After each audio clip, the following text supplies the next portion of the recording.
What's happening, everybody? Al here, coming at you from downtown Fort Myers. That's right, guys, we got our monthly car cruise here. So why am I here? Well, here's one reason. Roush RS3 with a supercharger. We'll take a close look at that. But we got more. Look at this. 2014, I believe, or 13, GT500. A lot of cool cars here today. We're going to look around, so come with me. Let's check it out.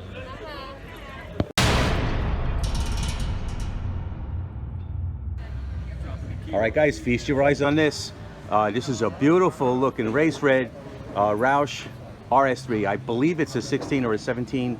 The owner is not around for me to talk to him, but let's take a look at the way Roush does it. Look at that. He's got quad exhaust. Beautiful looking Roush wheel. That looks really nice. We'll take a look at the interior.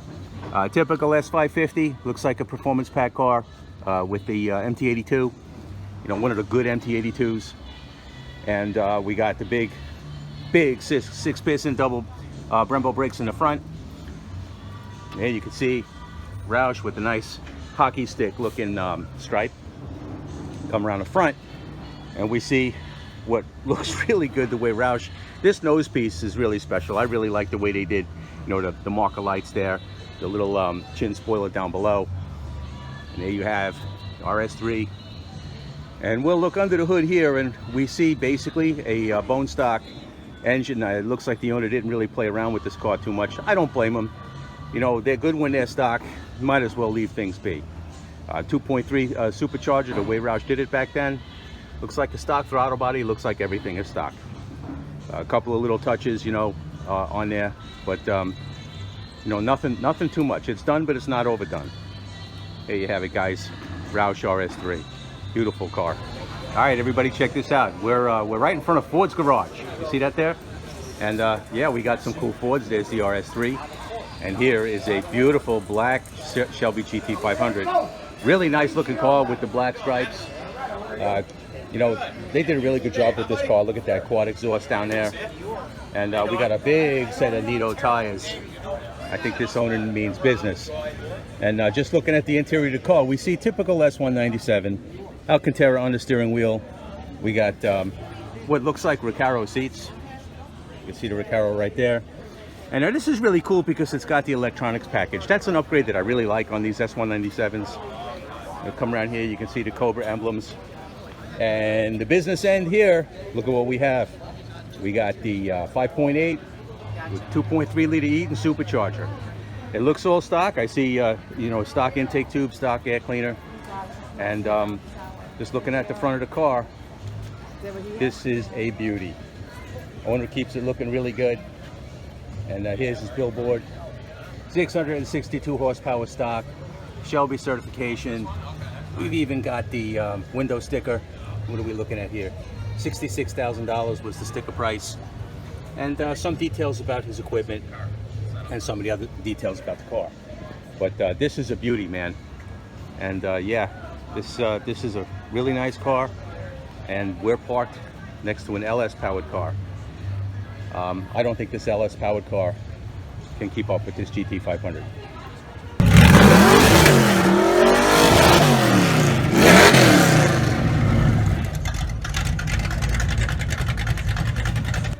All right, guys, you heard that car coming into the show here. That's a 1974 Dodge Dart. It's got a, you know, a Mopar engine, a Mopar small block. But it's stroked to 408 cubic inches. I've seen this car around town, man. This is a really sweet car. And if you look next to it, what you see there is a 1987 Buick Grand National.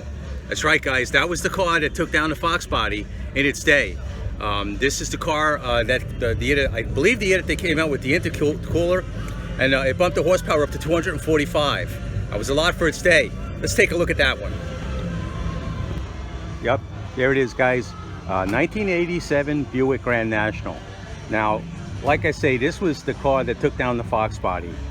Fox bodies were cleaning up during those years, but when Buick came out with this car, at first, without the intercooler, it wasn't so great. But then, possibly 1986, maybe 1987 was the first year that they put an intercooler on it, and when they did that, the power jumped, and this car took down the Fox body. It was a close race, but this car could outrun it. Now, I'll let you take a look under the hood. this car looks to be completely original. You see Buick Racing, little shield on the turbo, a couple of extra chrome pieces in there, nothing really spectacular, but all in all, this basically looks like the stock engine in stock trim in a 1987 Buick Grand National. Now, these were really nice cars in general. It was a good driving car. They were comfortable. Show you the interior here. Really nothing special, not a lot of glitz and glamour for its day.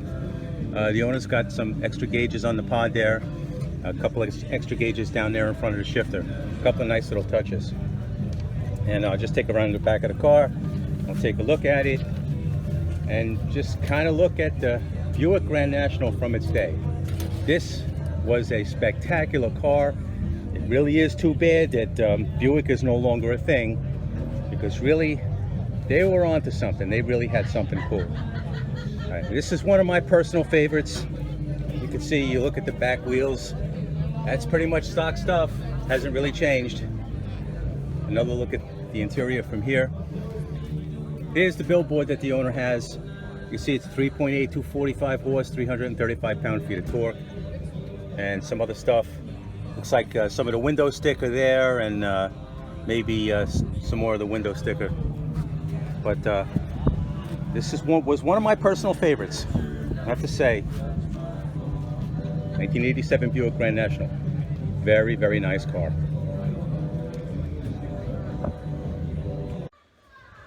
All right, guys, this is a car that has got my attention. This is an early Fairlane. I wouldn't exactly be able to tell you what year it is because it predates me a little bit, but this looks like a race car. This looks like a car that was built up to race back in the 60s, early Fairlane. It's got a motor in it. I'm going to guess it's a possibly a 427 side oiler. Let's go take a look under the hood. Let's see what this one's all about. All right, guys, take a look at this thing. This is an early Fairlane. Looks like he's still in the process of working on it. He doesn't have all the side moldings and things on it. Looks like this thing started life as a 289 car, but when you look at the front of the car, like I say, I don't really know what year this is. 64. But oh, 64? Oh, thanks, bud. Okay, so we got 64 Fairlane. And if you look under the hood, this baby's got intake manifold, and I have to say I've never seen. This is a super high-rise dual plane intake manifold that probably was designed to make some torque, you know, keep the velocities up through the intake tract.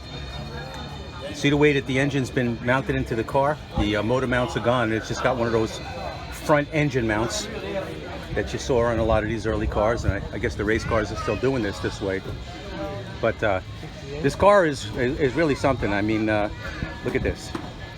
64 Fairlane. I see disc brakes have been added to the front. It's got its, I wouldn't say exactly that they're skinnies, but they're not very big tires in the front. He's got himself a nice slick in the back. Turn to the interior. You can see this guy's still working on this car. Unless he wants to keep it this way just to keep it light, but back seat's been deleted. It's got a roll cage in it. Looks like the original bench seat. Grand GT steering wheel. It's got a radio in it. I guess that's pretty cool. Come around to the back.